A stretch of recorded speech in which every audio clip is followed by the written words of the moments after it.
പഹൽഗാം ആക്രമണത്തിൽ കൊല്ലപ്പെട്ടവർക്ക് അനുശോചനം രേഖപ്പെടുത്തി ഇന്ത്യൻ നാഷണൽ കോൺഗ്രസ് വാത്തുകുടി മണ്ഡലം കമ്മിറ്റിയുടെ നേതൃത്വത്തിൽ ദീപം തെളിയിച്ച് മൗനജാഥ സംഘടിപ്പിച്ചു. തുടർന്ന് നടന്ന യോഗം മുൻ DCC general secretary Vijayakumar Mattakkara ഉദ്ഘാടനം ചെയ്തു. ഇന്ത്യൻ നാഷണൽ കോൺഗ്രസ് വാത്തുകുടി മണ്ഡലം കമ്മിറ്റിയുടെ നേതൃത്വത്തിൽ പടമുഖം ടൗണിലാണ് ദീപം തെളിയിച്ച മൗനജാഥ സംഘടിപ്പിച്ചത്. ജാഥയ്ക്ക് ശേഷം തീവ്രവാദ പ്രവർത്തനങ്ങളിൽ പ്രതിഷേധം അറിയിച്ചുകൊണ്ടും രാജ്യത്തെ സമാധാനവും ശാന്തിയും നിലനിൽക്കുവാൻ ഓരോരുത്തരുടെയും പിന്തുണ പ്രഖ്യാപിച്ചുകൊണ്ടുമുള്ള പ്രതിജ്ഞയും നടന്നു. ടൗണിൽ നടന്ന പരിപാടികൾ മുൻ DCC general secretary Vijayakumar Mattakkara ഉദ്ഘാടനം ചെയ്തു. അഞ്ചോളം വരുന്ന ഭീകരവാദികൾ ആളുകളെ വിളിച്ച് നിരക്കി നിർത്തിയതിനു ശേഷം ഓരോ ആളുകളോടും അവരുടെ പേര് ചോദിച്ചു.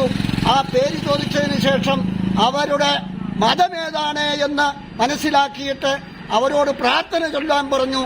ആ പ്രാർത്ഥന ചൊല്ലാതെ നിന്ന മതമേതാണെന്ന് പറഞ്ഞപ്പോൾ തങ്ങൾ പ്രതീക്ഷിക്കുന്ന മതമല്ല, അത്ത ആളുകളെ മുഴുവൻ വെടിവെച്ചു കൊല്ലുന്ന ഭീകരമായ കിരാത കാഴ്ചയാണ് നമ്മൾ കണ്ടത്. കോൺഗ്രസ് വാത്തുകുടി മണ്ഡലം പ്രസിഡന്റ് സാജു കാരക്കുന്നേൽ അധ്യക്ഷനായിരുന്നു. വാത്തുകുടി പഞ്ചായത്ത് പ്രസിഡന്റ് ജോസ് പി ജോർജ് പ്രതിജ്ഞ ചൊല്ലിക്കൊടുത്തു.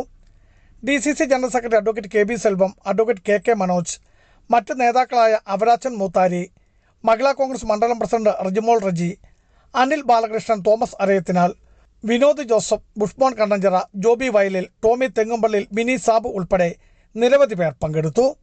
Biju Vaishanparambil, Idukki vision news, Idukki.